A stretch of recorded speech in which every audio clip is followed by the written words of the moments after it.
যদি দুইবারের বেশি প্রধানমন্ত্রী থাকে আমরা মনে করছি যে আওয়ামী লীগের মতো আর একটা ফ্যাসিস্ট তৈরি হতে পারে, আর একটা স্বৈরাচারী শাসন কাজে দুইবারের বেশি কেউ না থাকতে পারলে সেই পথটা অনেকাংশেই বন্ধ হয়ে যায়।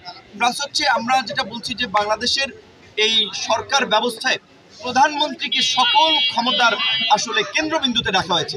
রাষ্ট্রপতি যেটা বলে আপনার ওই প্রধান বিচারপতির নিয়োগ কিংবা মিলাদ আর কবর জিয়ারত ছাড়া কিছু কাজ করতে পারে না।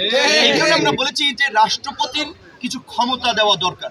এই জন্য আমরা বলছি প্রধানমন্ত্রী এবং রাষ্ট্রপতির ক্ষমতারও ভারসাম্য দরকার, এবং সংসদে যেন কোনো একক দলের আধিপত্য না থাকে, বা একক দল মাত্র 2-3% ভোটের ব্যবধানে বিজয়ী হয়ে জনগণ কিংবা রাষ্ট্রের উপরে কোনো ব্যবস্থা যেন চাপিয়ে না দিতে পারে। সেজন্য আমরা বলেছি ভারসাম্যপূর্ণ একটা সংসদের জন্য আনুপাতিক হারে নির্বাচন কিংবা দ্বিকক্ষ বিশিষ্ট পার্লামেন্টের দিকে আমরা যেতে পারি।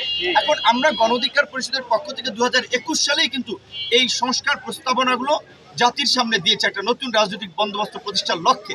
কিন্তু আমরা চাইলেই তো সব হবে না, এই কারণে আমরা বারবার কিন্তু জাতীয় ঐক্যমতের উপরে জোর দিয়েছি।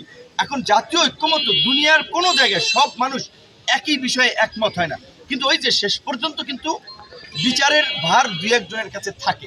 এখনকার এই সংস্কার কমিশনের উপরে কিন্তু ওই বিচারের ভার কিংবা ব্যালেন্স করার দায়িত্ব দেওয়া হয়েছে। এই জন্য আমরা বারবার বলছি যে যেই বিষয়গুলোতে ঐক্যমত হচ্ছে কিংবা আরও যেটা প্রয়োজন, সেই প্রয়োজনীয় সংস্কারের লক্ষ্যে একটা জাতীয় সনদ প্রণীত করা দরকার, বা জুলাই চার্টার প্রণীত করা দরকার, যেখানে সকল রাজনৈতিক দল অঙ্গীকার করবে যে আমরা এই সংস্কারকে সমর্থন করছি। ওইটার ভিত্তিতে এই সংস্কারগুলো বাস্তবায়ন হবে।